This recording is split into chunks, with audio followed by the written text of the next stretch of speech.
Let me show you how to enable NFC on your Samsung S25 and also S25 Ultra phones.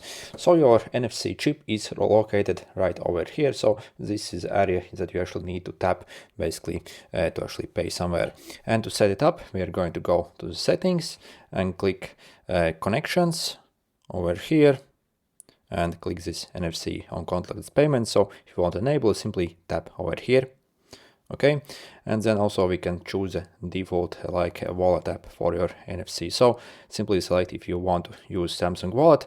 If you want to use Google Wallet, you will need to go to your Google Play Store and actually download the Google Wallet. So by default, it's actually not here. Also, we have like other NFC service over here. So simply really choose what you need. So and make sure it's enabled.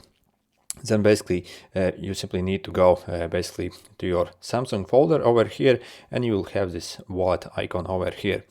So, but actually in some countries, Samsung Wallet is actually not supported like in mine. So, but if you are in like the largest countries, essentially you will have it, and you will need to essentially enter your card details here to set it up.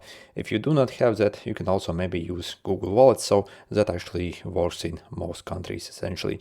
So again, we are going to download it from the Play Store, and again we can click the add payment card, and yeah, basically so I won't obviously show this, but yeah, this is where you can find this stuff. And again, NFC is located right around here basically on your phone on both S25 and the S25 Ultra. Anyway, good luck.